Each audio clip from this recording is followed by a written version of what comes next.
had a practical example of one of the major issues that all teachers are facing in their online classes. But while these are technical problems, when we talk of online safety, which I think is of paramount importance and something that all of us as educators, parents, adults are most concerned about. So, you know what I think and what we as a school have always done is that the most important thing that we need to do is create awareness. Children have to be aware of the problems that they can get into, because many times this is a relatively new, let's say, something that is being allowed so freely. That has happened only very recently. So what we have found as a school is that the older children whose awareness is high and who know the perils and dangers of the online world, they are the ones who are careful. But the middle schoolers and the younger children who really don't know how to navigate this field, they are the ones who are, for us, the major concern area. So here I feel that the most important thing that a school has to do is create awareness. Teach the children the problems, the perils of the online world. Talk to them about their digital footprints being permanent. Talk to them about nothing gets deleted on the internet. Show them examples that are age appropriate and relevant of misuse of identities, of misuse of using social media on an anonymous front, bullying, passing comments. There are so many things that the children can do and can get into trouble.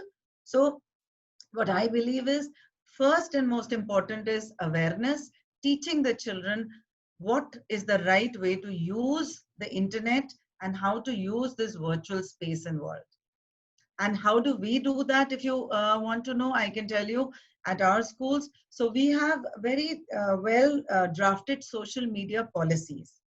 So first, the parents and the children have to read it, have to sign it. Only then can they even enter the virtual classroom. Unless and until they read it, they agree to it, and they've gone through it, they are not allowed to enter the virtual classroom. Children below the certain age are not allowed to open any kind of accounts on Facebook, Instagram, all of that. So we are very particular about that, and we try our best that if any child is found doing that, he is counseled, told, and all those kind of things. So awareness, making these policies which are strictly followed. Now this is, you've set a structure, but along with that structure, you have to have people who voluntarily agree to it. Because monitoring is something, you have to monitor, of course, but constant counseling, constant sessions on digital literacy, constant sessions on, the dangers of the social media, talking to the children. And we have a lot of experts who come and talk to our children, but we also make our student council a very active participant in this. So they mentor the younger children, wherever the problems come in. And of course, then the teachers are there and they are talking to them. So this is my view on, if we talk about the dangers of digital media. In terms of, if we talk about how have we taken to this online education, is this good for us? Is this bad for us? So what I feel personally, and I think a lot of educators feel, that it has been a huge transition for all of us. As educators, as teachers, we have really taken a quantum leap. It's like we've got onto Mangalyaan and reached Mars in terms of transition. So it's been a challenge, but I am very proud to say that teachers across the world have kind of stood up to this, and they're doing such a great job. So I think that's something that we must all acknowledge and applaud. I'm sorry.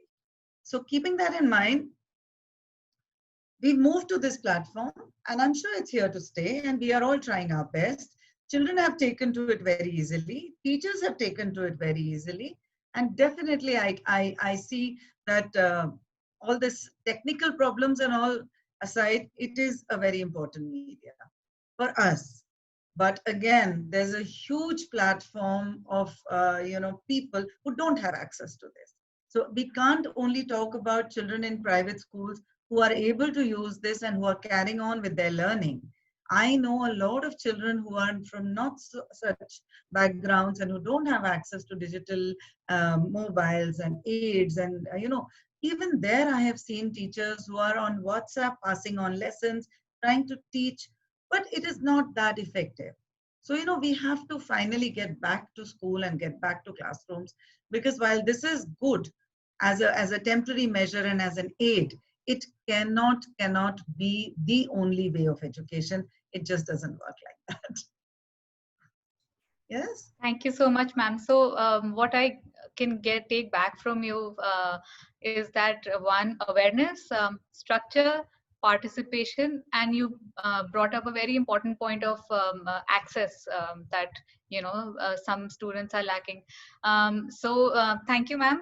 And I would like to ask ma'am Vinita, to please add to this. Can you tell us some specific challenges for schools, and what are the solutions that you have come up with in the past few months, possibilities of breach, insecurity, or other such challenges that your school might have faced?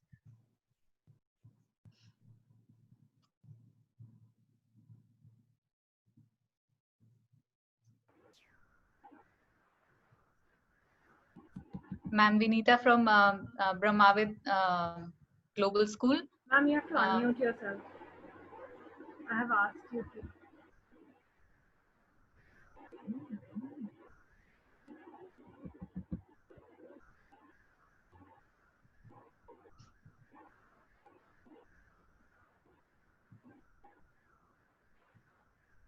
And whatever Ma'am Uttara has brought up, these points we are going to cover during our entire session also.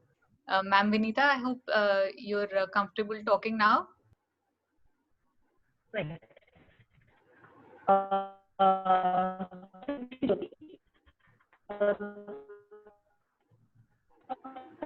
would like to thank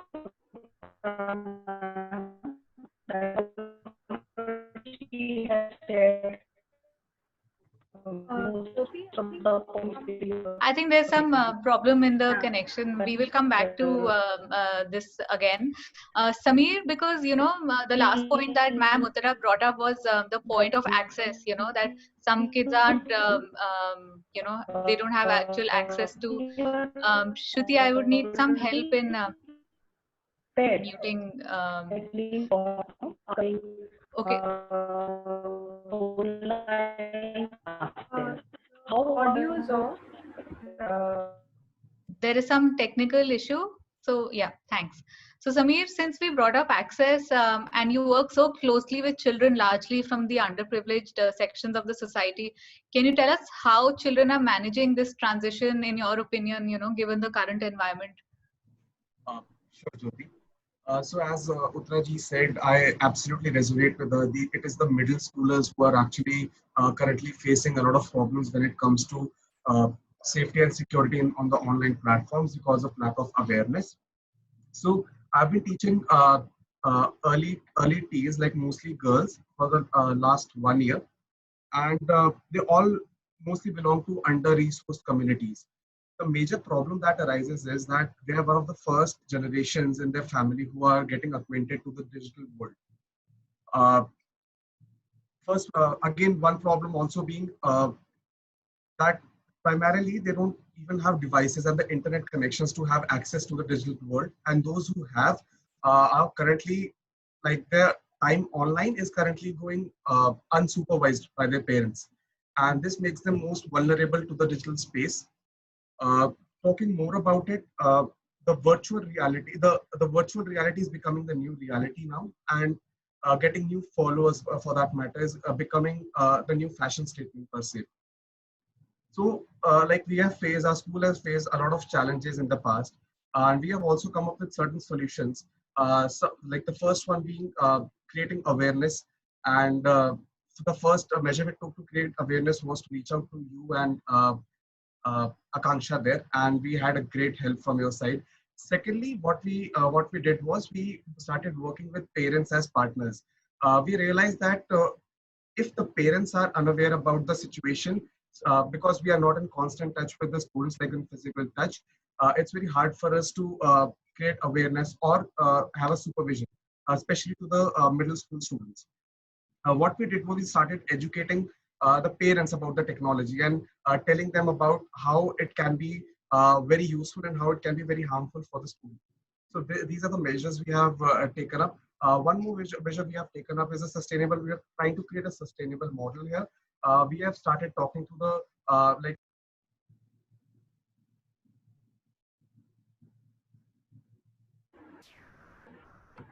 Sameer, you're muted.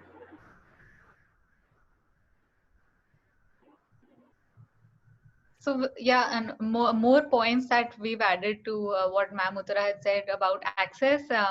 Then supervision, yes, that's again an awareness of parents and awareness of the guardians is another issue that has been brought up time and again. Thanks, Sameer, for bringing this up. So let's go to Mr. Shivang Raina. Can you elaborate the steps that platforms like yours are taking, or planning on taking, given the current environment of challenges? How far are platforms assuming responsibility to increase awareness, about safety and security? You can please, yeah.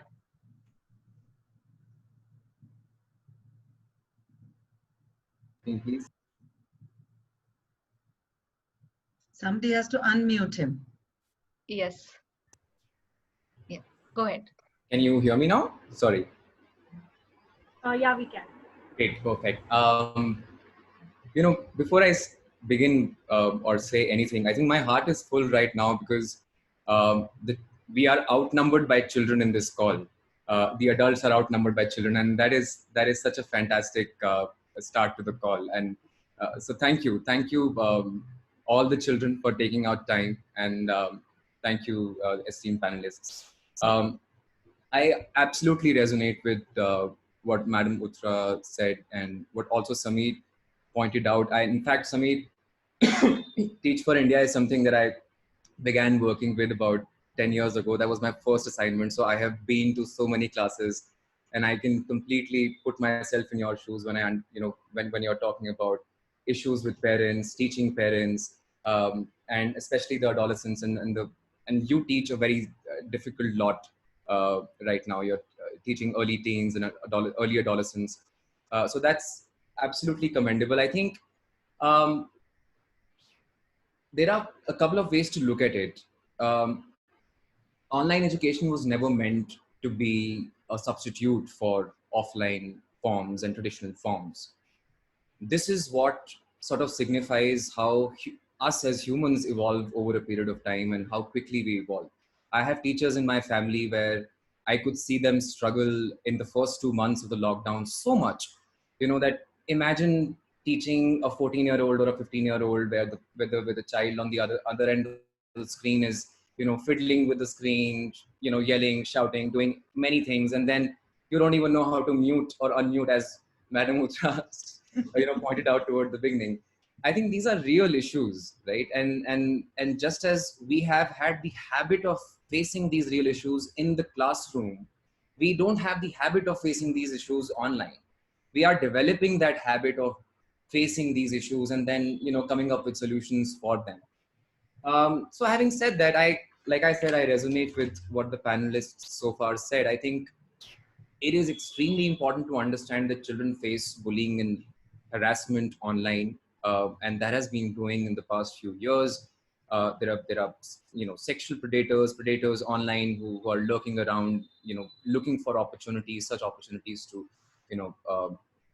prey on children. There is also impersonation and misrepresentation, online, which is also a huge threat that we have seen in the past few years. There is non-consensual sharing of images. There is what we call the CESI, the child sexual exploitation imagery, that we come across on multiple platforms and on online media.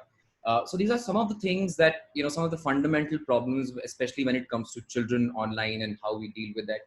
I think, I'll speak both from my own self, from Shivang's point of view and from Shivang representing Facebook point of view. Because I come from the development sector. I've worked about about a decade in the education, working with women and children as beneficiaries. So I'm very well aware and having worked on the issues. The way now that I deal with educational efforts at Facebook and the way Facebook looks at it is there are two approaches. There is a preventive approach and there is a curative approach to it. If you look at some of the curative approaches, and I'll talk about the curative approaches earlier. First, one of them is that we have our community standards, and anything that these are community standards are the rules that anything that you post online on our platforms, our family of apps, whether it's Instagram, whether it's Facebook, it is reviewed by a set of reviewers, and it's a mix of machine learning, AI, as well as people who are actually on the job reviewing this content based on the community guidelines that are there. So there is absolutely no place for any harmful content on our platforms, for example.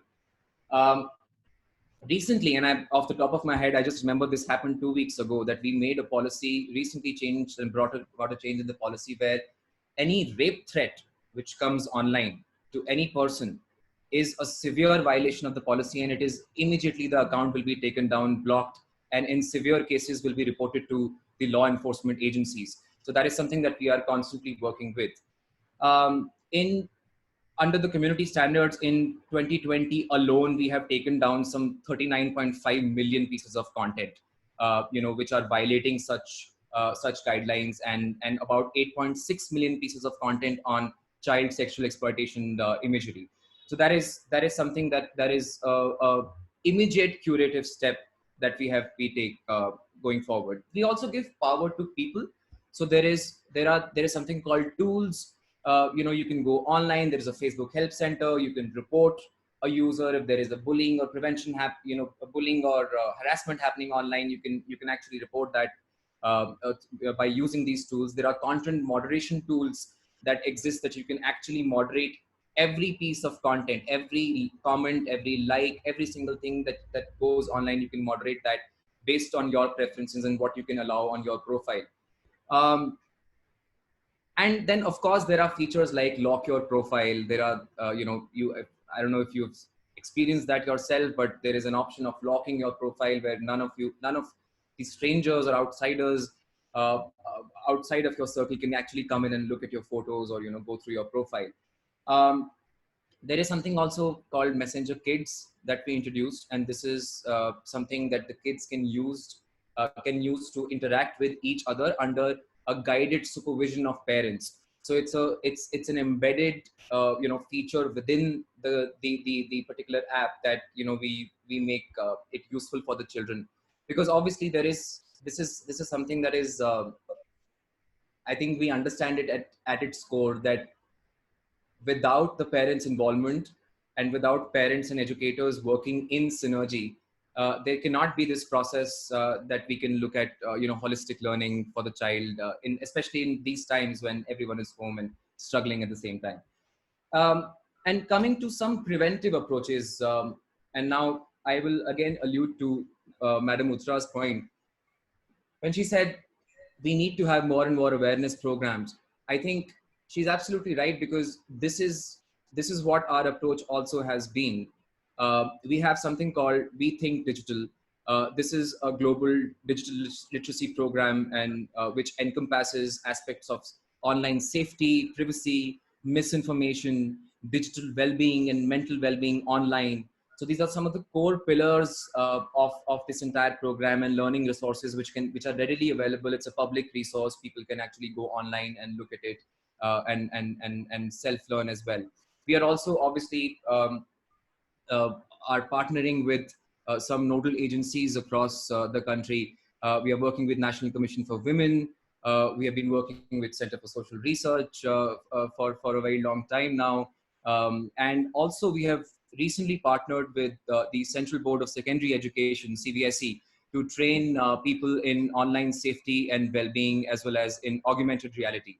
And as we speak, we are receiving overwhelming responses under the partnership, because it's what the people want. It's what children and parents want, for their children to be safe online, for their children to not lose their sense of well-being when they are when they are interacting online.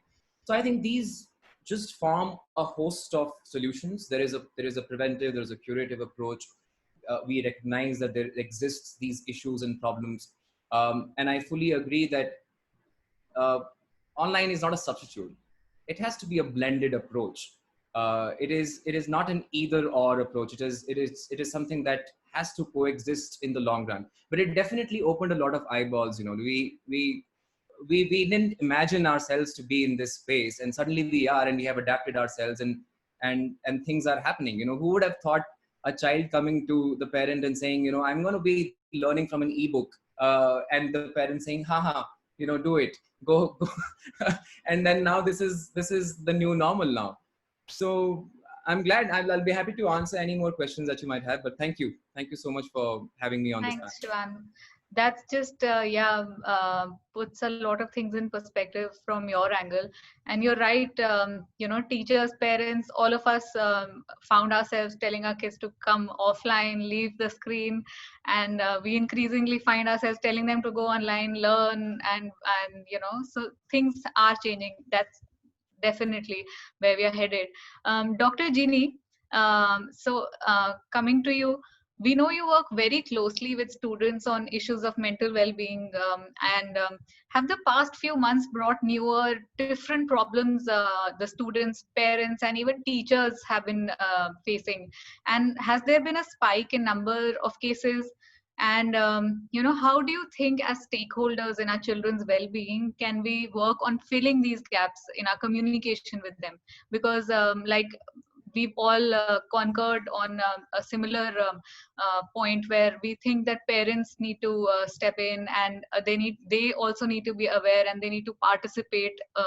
Someone said they need to supervise, like Sameer said, the kids have unlimited unsupervised access at some places. So how do we fill in the gaps in our communication?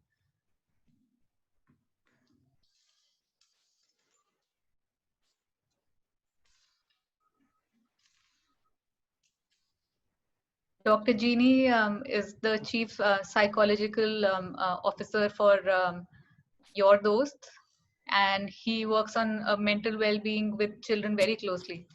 If you would like to add to this, thanks. So there is, most of the speakers very clearly mentioned about the transition from the conventional classroom space to an online space. So that's very, very, very true. But the problem here, the transition was very fast. So nobody got enough time and energy to cope up with the particular process. It was a shock for most of them. There was no set protocols available, and the coping strategies which they had before is not enough at this point to cope up with the new challenges, because the challenges are completely new. So what happened here, we could see that the emotional challenges the kid is facing at this point in time is completely of a different nature. See, the social distancing, say for example, social distancing is now moved to social disengagement. There is no social reinforcement for the child. The number of cases reported with Your Dost at this point in time, there is an increase. There's 100% increase in the number of sessions we do right now. The problems are kind of completely different at this point. You see, in the last 4 months, National Child Line Helpline got around 58,000 phone calls from children. 58,000 phone calls. Previously, we thought that it's now children are at home, scene is completely different. But that's not true, right? Now, in the last 4 months, children are at home. They're not going anywhere outside, not only to school, but also for other social interactions. That's completely stopped. But even then, children face these issues. If you see the statistics from Kerala, I don't have the data from other states right now. In the last 4 months, there were around 52 suicides among children. So, and the domestic violence gone up. So these are all issues which we need to be very mindful about. So what happens here? All of us at home. So there are a lot of the kind of uncertainty outside, the ambiguity outside, the unpredictability outside, that is also creating a lot of issues. So here, like almost all of them said, we need to start with educating all the stakeholders, not only the students, but the parents and the teachers about these issues which they might face or they are facing right now, and the kind of strategies which they can employ at this point, starting with having a proper time schedule. So if you see there is a if you see the nature of cases which are reported in online portals like ours, there's an increase in 150% of the number of cases which report their problem as time management, because now there is no structure, right? It's everywhere. They get up whenever they feel like, they enroll their program, I mean the classes, whenever they feel like, they go to bed whenever they feel like, and the number of the Netflix and other kind of online platforms they engage in, so there is no supervision. So that's also one of the major issue. But the moment we talk about supervision, we always recommend the parents also to get into a proper structure. So you tell the kid that, hey, this is bad, you don't do it.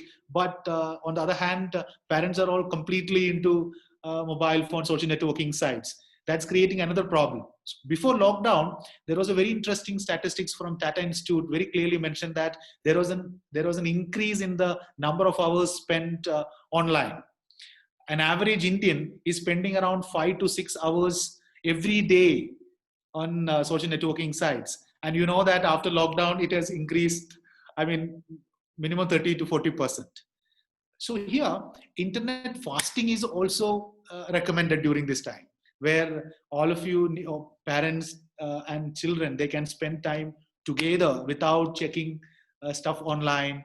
And this also can be a time where you can bond with your child. Previously, what happens, that the parent, if he is working, or the child going to school, they come back home and they will spend with the family only 4 hours or 5 hours maximum, 3 to 5 hours, right? But right now it's not like that. Right now it's 24/7. So the kind of unrest at home is also slightly on the higher side. So how do we handle this? And also one very important thing, the bullying happens online. That's very evident. We cannot run away from it, from the reality at this point, because that's actual reality right now.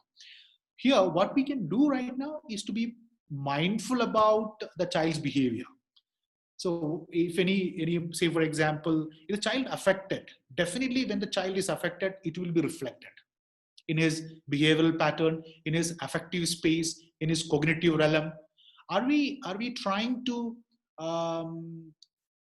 are we able to connect with our child without him telling this? He himself may not be able to aware, himself may not be able to understand that he is going through a bullying process sometime, because it goes in a very subtle way in our online, right? It's not like a physical type of bullying which happens in our physical space outside.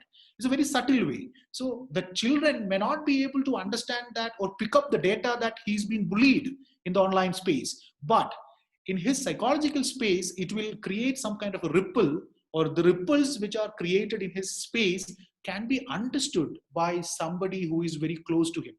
The question is, are we close to our children in this era?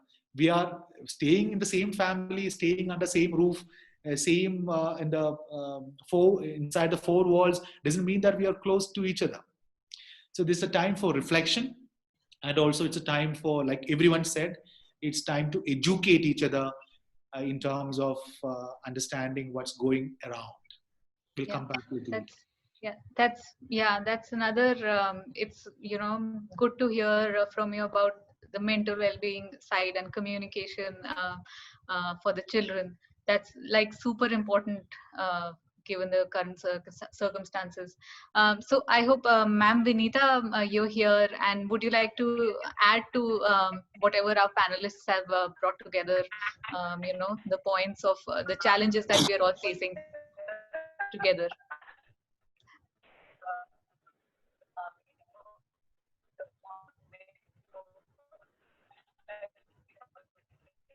Yes. Actually, whatever they share, Okay, I think we are first-hand in experiencing the the kind beginning of it problems teachers was face every day. really tough. Slowly, we try to improve on all the technical Okay, I think, side. ma'am, your Children like were not disciplined we, and online yes. class is So also I think we're having some technical glitch while connecting with Ma'am Vinita, and this is very, very unfortunate. Um, I would like to add something here. Although we've always known that the future of our students' education was heading towards the online spaces, what the pandemic has done is just made this happen in a much quicker way, and we all agree to that. It's almost like a fast forward into the future. Although yes, like it was brought up earlier, this cannot replace our traditional teaching styles, but there has to be a middle ground now that we have to reach and combine both these modules. The online platform of education and communication is here to stay, and we cannot deny this. Even after the world recovers from the COVID-19 pandemic.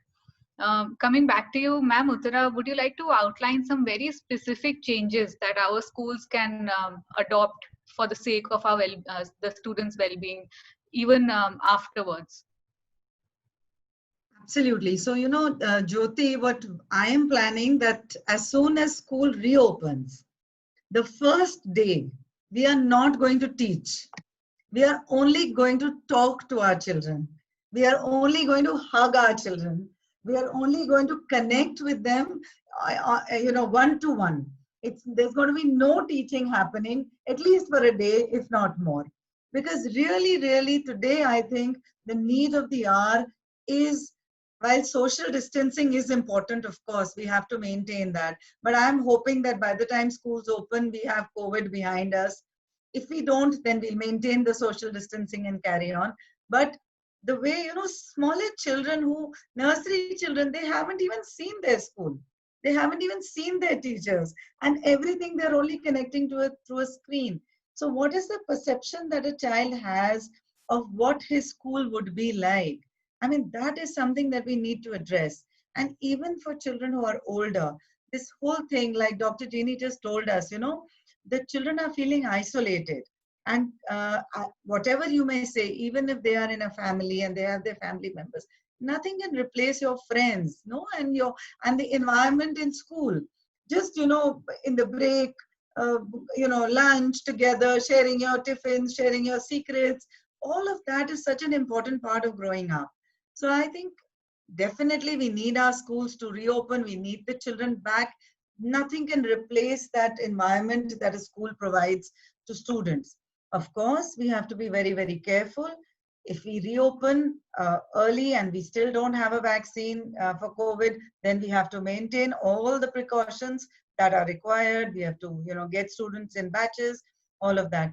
But even there, I feel children will need some time to come to understanding human emotions, to picking up cues, to picking up clues. It is going to need a reset model. So there'll have to be some kind of a controlled alt delete and a reboot, which we need to do. I feel that is very important. Now, in that, how do schools and adults come in? So teachers have to be more patient. And it's not only children, even teachers are undergoing these mental health issues, because it's very, very strenuous to keep talking to a screen and to keep wanting children to keep responding to you. It's not easy to make so many modules, to make PPTs, to make videos. So teachers also want to get back to their friends, their colleagues, the staff room culture. Everybody wants that. So I think it's very important for all of us to understand that while this technology is good, it has taught us that education can be taken to a new level. It has taught us that certain things which we never knew, or certain aspects of education that can make it more interesting for the children, are available. So that transition is excellent. But I still feel, and I'm sure most educators do, that the proximity to the children is very, very important. And another thing that I'm very worried about is this whole fear psychosis that has set in. Because somewhere, because of this whole thing of being, locked into our homes and not going out and not touching anyone and all the time being careful, washing hands, while these are all required things at the moment, but somewhere there is this fear in our minds that, if something should not happen, and if children who've seen, we've had students who've seen COVID impact their direct families, and if there's been a loss in the family, unfortunately, then the impact on the child is huge, and that also needs to be handled. So fear is something that creates, I'm sure doctors can explain it better than me, but I don't know, I've been reading a lot, this whole fight or flight syndrome that comes in as soon as you have the feeling of fear. It releases hormones in your body which have impacts which are short term, long term, etc. So conscious handling of this, once we get back to school, we should not focus on only syllabus completion, curriculum, and we haven't done practicals and we haven't done exams and हमें वो सब करना है जो हम नहीं कर पा रहे हैं. We should focus on our children and their mental health first, and then get on to the rest of it. That's what I Definitely. personally feel. I think you gave me goosebumps when you said we'll hug them the first day, and We will. the I'm kids going to are be standing at the gate waiting kids for are them. feeling so isolated, and they don't even have the tools to communicate Totally. what they are feeling, which is what is happening right now. And so coming to you, Sameer, on the ground, what solutions can translate into a better learning environment now that we know the online platforms exist? How do we combine this and the traditional forms of teaching, keeping in mind online safety and all the other problems that the online world also brings in? Thank you for the question, Judy. I first of all resonate with all the panelists here that this is not a substitute like of the FaceTime we generally have with the students. Uh, we need to come to a middle ground. And as all teachers, like in today's time, know about the blended learning, wherein you have asynchronous packets and synchronous packets. Uh, so what happens is there are many students who are not able to take the classes, who are not able to attend the classes. What we generally do is we sit for like good number of hours, prepare an asynchronous packet wherein we give them small like reading material, videos, everything which we possibly can to make the topic easy for them. So that whenever they have the phone, let's say for example, their parents have a phone and they don't. When they come back from office, they generally start using that phone. So we generally give asynchronous packets for them. Second is a synchronous learning packet, wherein we come on a Zoom call and start like do it like a regular online teaching. So this is what we are currently following. Second thing, I think because of COVID, this transition, as Dr. Jenny said, has happened really fast. So we haven't got we haven't got enough time to adapt to it. But at the same time, I believe this transition has actually now happened, and I'm actually very happy about it. There were certain things which I was not able to bring into the class. Now I can bring those things in. Second thing, now it has given us more opportunities as well. Why not look at it as an optimistic angle? It has given us a lot of opportunities. Students can actually think about building new skills, which can help them like take their career to the digital world, and they're getting more aware of it at such a early age. So this is what I think has happened, like in the positive direction of it. Also, when I think about it, I think there would be a lot reduction in the paperwork that we generally do. My students are now, who are actually have the access, are now comfortable with Microsoft Teams. And I find it really comfortable. They find it really comfortable. They upload things online. I just check and give them feedback on the document. I think when I bring it to the class, when once the schools reopen, I think it would be really easy for me as well as them as well. I don't have to carry all those bunch of notebooks and papers to my house. Also, one thing I would like to say, like these times, students are facing a totally different set of problems. One is the screen time. I've started getting complaints ki bhaiya, I have a ache in my back, like my eyes are hurting. So this is something I believe, again, as everybody stated, I would restate it. It is not a like substitute. It is just an add-on. And I think we can take this add-on to the next level. Definitely, definitely.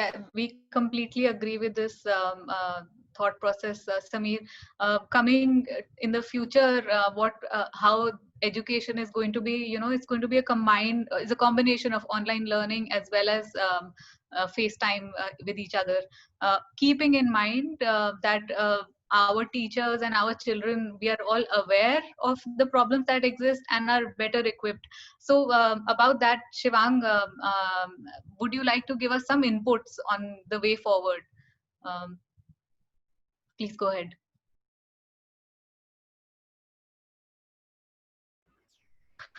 Great. No, thank you.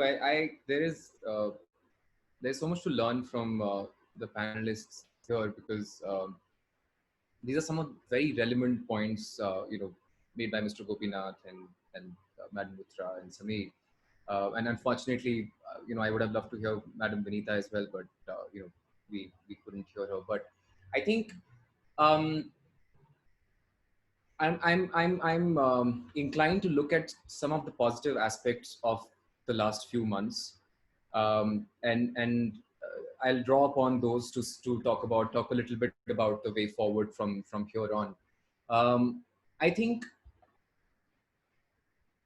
I remember as a student when Facebook got introduced, and when in school, and when back in the day, 15 years ago, 16 years ago, when we were still students, and there was just the presence of online media.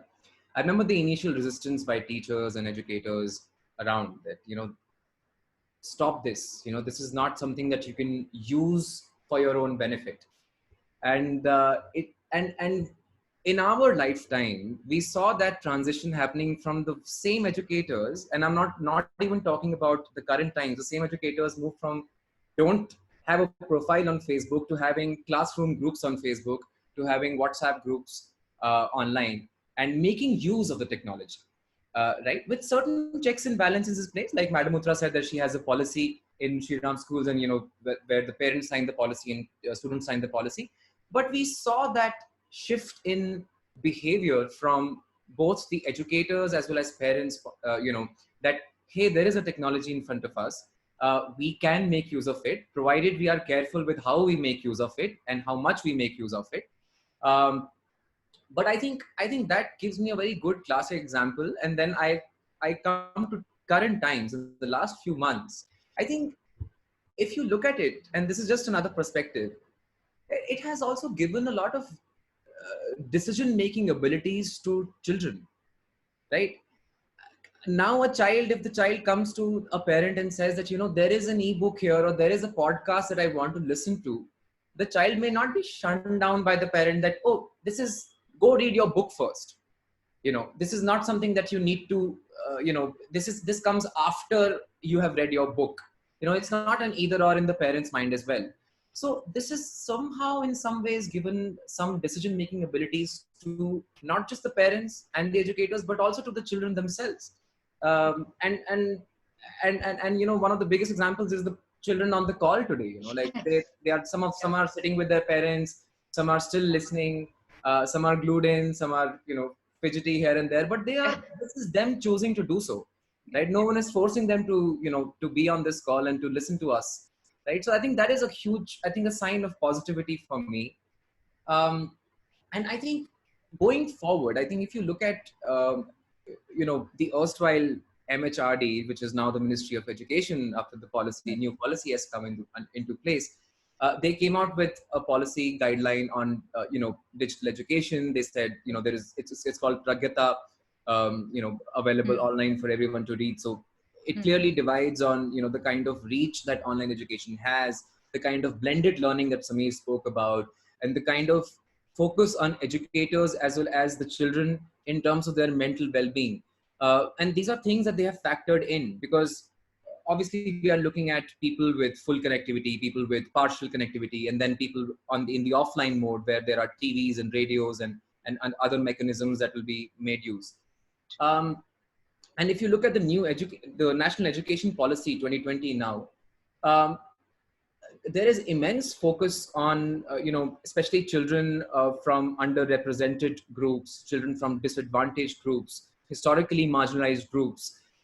Focus on educators has been re-emphasized in the education policy. Focus on research work. In fact, one of the key things I was reading in the policy was that there is a focus on setting up pilot studies and research work on how online education has impacted the Indian education system in the last few months. And based on those reports, the way forward strategy will be defined by the government of India. So I think this is the way the structural and institutional approach is being.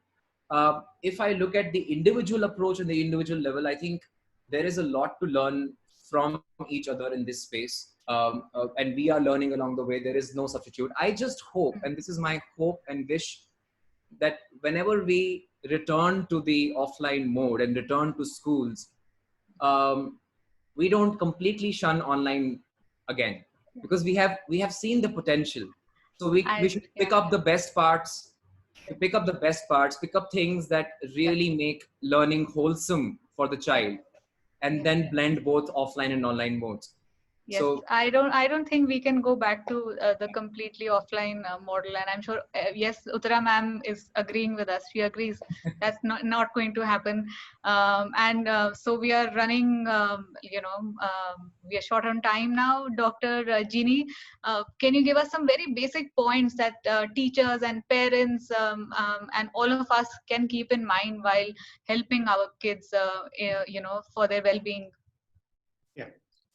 So since that education policy also brought in, so they have very clearly mentioned about virtual labs going forward. So virtual learning is going to be a part of the education segment, not only in the higher education sector, it's also going to be a part of the school education. So the problem from a mental health perspective is that there is no filtering for this information which the child is going to receive in the online space. In a classroom space, in a physical space, teacher takes lead and teacher is very mindful about what needs to be given to the child. So simple example of the information about corona, which is being circulated in our online space. We read it we are a part of 10,000 WhatsApp groups. We receive messages, we download it diligently, we read it and we forward it to multiple people. So what happens here? The information which you get may not be correct always, but we are a part of spreading that message. So it's not going to help us anywhere. So one of the major element which most of us very clearly mentioned is having a structure in the process. So we usually tell people who are highly stressed and anxious, we tell them that there is a very interesting technique called stress postponement technique. So in the morning you get stress, you tell yourself that I'm not going to get stressed right now. I will keep my stress to evening. 5 to 5:30 is the time for me to get stressed. So you push everything to that 5 to 5:30 p.m. By the way, this is a classic technique. So the same way, we need to have a proper structure for everything. Say, for example, reading our online space, you spend 1 hour or 1.5 hours or 2 hours every day. And you can decide when to get into that particular space also. So this will help the child to shift his sort of focus from things which he doesn't have control to things which he has control. So right now we are all focused on things which we don't have any control, like corona, lockdown, mask, quarantine and things like that. But it's time for us to think about or shift our focus to things which we have control, like the kind of the online space which we can enter, the number of hours which you need to spend, the kind of materials which we need to use, and how is it going to help us in terms of connecting it with the face-to-face or the conventional education segment. So it's about education, it's about more control, it's about timelines, it's about time spent together, increasing and improving the quality of family time and family space. And by the way, this can continue for some more time. More than that, the online space is going to be a very important medium going forward for all of us. So we cannot run away, we cannot withdraw, we cannot sideline it. We need to be a part of our mainstream academic and also in our normal day-to-day life. So we need to develop coping strategies for that. Thank you. Thank you so much. This has been a brilliant discussion, and I wish we had another hour where we could continue. This has helped because we do a lot of work on this, and this has helped us also learn a lot and get so many perspectives together. I would like to thank all of you, Ma'am Uttara, Dr. Jeannie, Samir, Shivang. Thank you so much for coming and giving us your perspectives. And you know what we take back from this is that we need awareness. Definitely, that's the main point that has come out. We need a better structure, participation, and as Ma'am Uttara said, voluntarily people need to participate, and that can only happen, you know, it's a vicious circle with awareness. And definitely keeping in points the communication and the structure that Dr. Jeannie brought about, and we move towards a combined platform of learning, offline and online in the future. So thank you so much, and we are thrilled to have had this session with you guys. So I will just a brief about the three organizations that made this happen. Global Shapers Community, it's an initiative by the World Economic Forum. It's a network of young people driving dialogue, action, change in the respective cities. Health at Go is India's largest healthcare organization for schools, with a vision to ensure that every child in India grows up healthy by creating India's largest network of health promoting schools.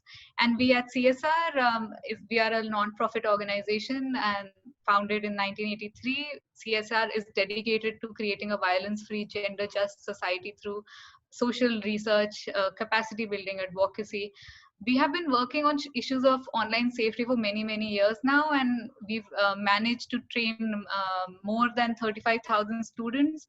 In the next phase of our work, we are reaching out and connecting with the students pan-India with the help of, you know, Facebook, like Shivang has already brought up, and the Central Board of Secondary Education. We are going to imbibe all your suggestions from the discussion today into our training module, and we look forward to having many such discussions. So please, you will receive more such invitations, and we are going to carry this on. Thank you so much. We are at 5 o'clock now, and as much as I wish we could continue, we are going to say goodbye. Thanks again. Thanks everyone. Thank you. Thanks. Thank you. Thank you, Jyoti. Thank you, everyone. Thanks.